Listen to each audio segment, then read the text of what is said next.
ఈ కథ వింటున్నప్పుడు ఒకసారి మీ చుట్టూ చూసుకోండి. ఎందుకంటే కొన్ని కోరికలు మనల్ని మనమే గుర్తుపట్టలేని స్థితికి తీసుకెళ్తాయి.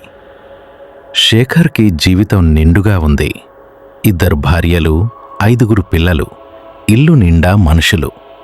కాని రాత్రి అవుతే, అందరూ నిద్రపోతే అతని మనసులో ఒక ఖాళీ మొదలవుతుంది. భార్యలు అతని బాధ్యతలు చూస్తారు, పిల్లలు అతని అవసరం. కాని అతన్ని ఎవ్వరూ చూడరు. అతని లోపల ఉన్న కోరికని, అతని ఒంటరితనాన్ని, అతని బలహీనతని.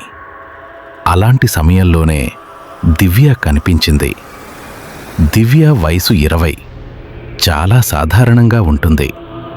కాని ఆమె చూపు మాత్రం అసాధారణం.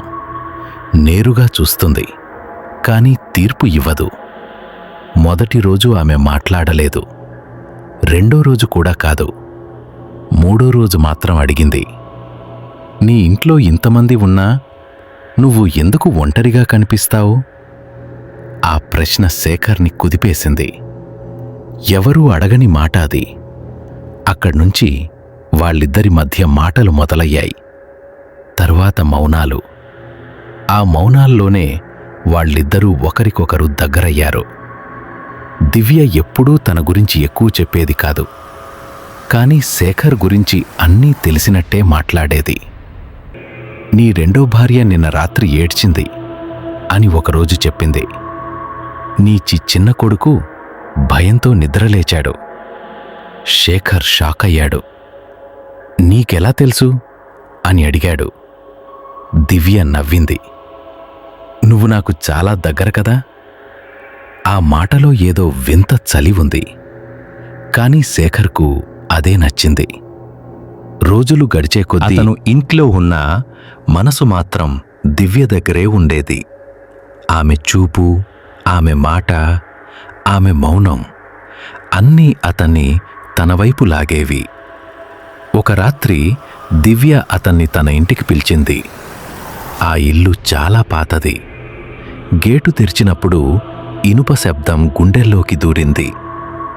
లోపల అడుగుపెట్టగానే చల్లని గాలి అతని చుట్టూ తిరిగింది. లైట్ చాలా మసకగా ఉంది. గోడల మీద నీడలు కదులుతున్నట్టున్నాయి.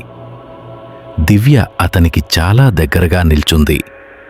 అంత దగ్గరగా ఆమె శ్వాస అతని చెవిలో పడింది.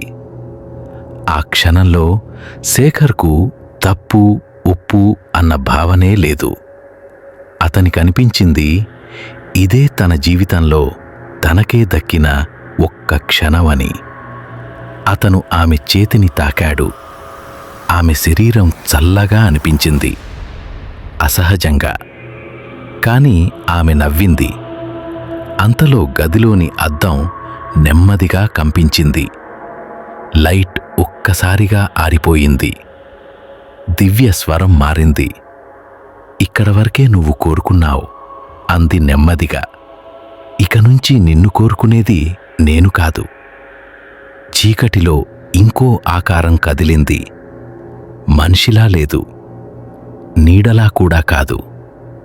అది దివ్యలో మిగిలిపోయిన కోపం, దివ్యలో చనిపోయిన ఆశ, దివ్యలో నశించిన మనిషి.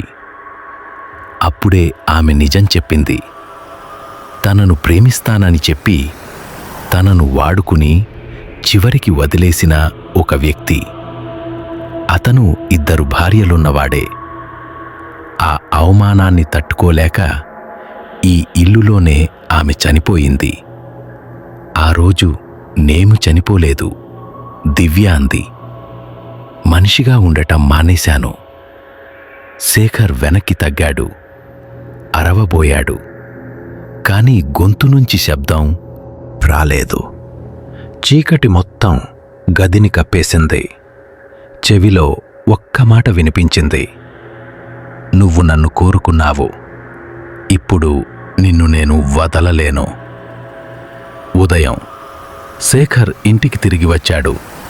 భార్యలు ఉన్నారు, పిల్లలు ఉన్నారు. జీవితం అలాగే ఉంది.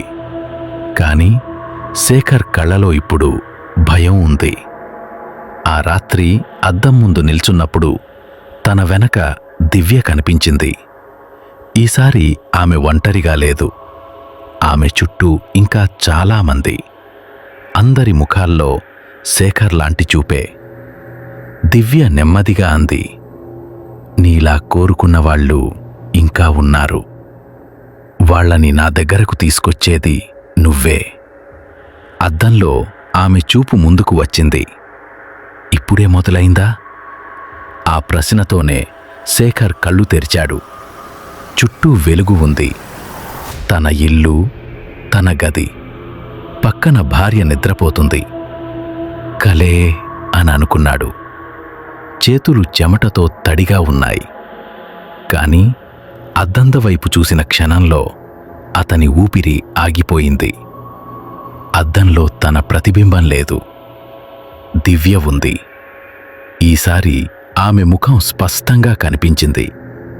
కళ్ళు లోతుగా, చూపు నేరుగా. నువ్వు నన్ను వదిలించుకోవచ్చు అనుకున్నావా? అంది నెమ్మదిగా. శేఖర్ నోరు తెరిచాడు. కాని మాట రాలేదు. అద్దం లోపల దివ్య చెయ్యి ముందుకు వచ్చింది. గాజు అడ్డం కాలేదు. ఆ చెయ్యి అతని భుజాన్ని తాకింది. ఆ స్పర్శ చలిగా లేదు, మంటలా ఉంది. అప్పుడే గదిలోని గడియారం ఆగిపోయింది. గోడల మీద నీడలు కదలటం మొదలయ్యాయి. దివ్య స్వరం గట్టిగా మారింది. నీ కోరిక నన్ను పుట్టించింది. ఇప్పుడు అదే కోరిక నిన్ను నాది చేస్తుంది. శేఖర్ వెనక్కి తగ్గాడు. కాళ్ళు పనిచేయలేదు. శరీరం మాట వినలేదు. ఆ క్షణంలో తన చుట్టూ ఇంకో శబ్దాలు, గుసగుసలు, అరిచేలా లేని అరుపులు.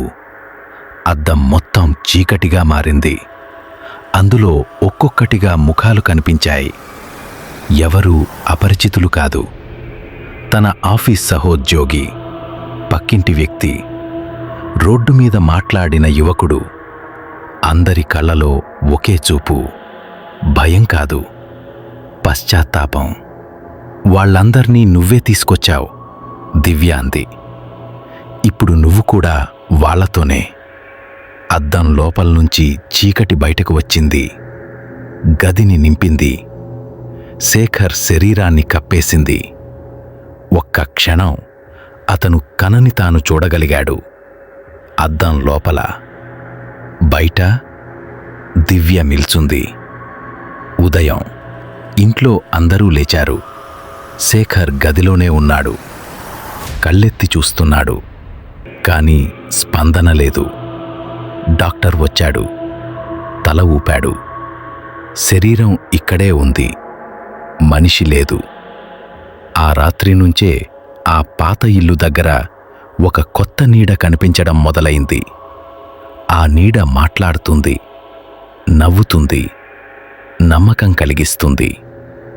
అద్దంలో చూస్తే మాత్రం ఒక్క మాట చెబుతుంది, నన్ను చూసిన మొదటివాడు నువ్వే కాదు, చివరివాడివి కూడా కాదు. ఇప్పుడు నీ ఇంట్లో అద్దం ఉంది కదా. ఈ కథ ఇక్కడ ఆగిందనుకుంటే ఒక్కసారి వెనక్కి చూసుకో. ఇప్పుడు ఆ చూపు నీ వైపే ఉంది. ఈ కథ ఇక్కడితో ముగిసింది అనుకుంటున్నావా? కాదు. ఇలాంటి కథలు రాత్రికి రాత్రే రావు. వాళ్ళు మన చుట్టూనే ఉంటారు. ఈ వీడియో చూసిన తర్వాత నీ చుట్టూ ఏదైనా కదిలితే, మీ వెనక ఎవరో ఉన్నట్టు అనిపిస్తే అది కథ కాదు. ఇలాంటి నిజమైన హర్రర్ కథలు మరిన్ని వినాలంటే ఈ ఛానల్ని ఇప్పుడే సబ్స్క్రైబ్ చెయ్యి. ఎందుకంటే తర్వాత వచ్చే కథ మీ గురించే కావచ్చు.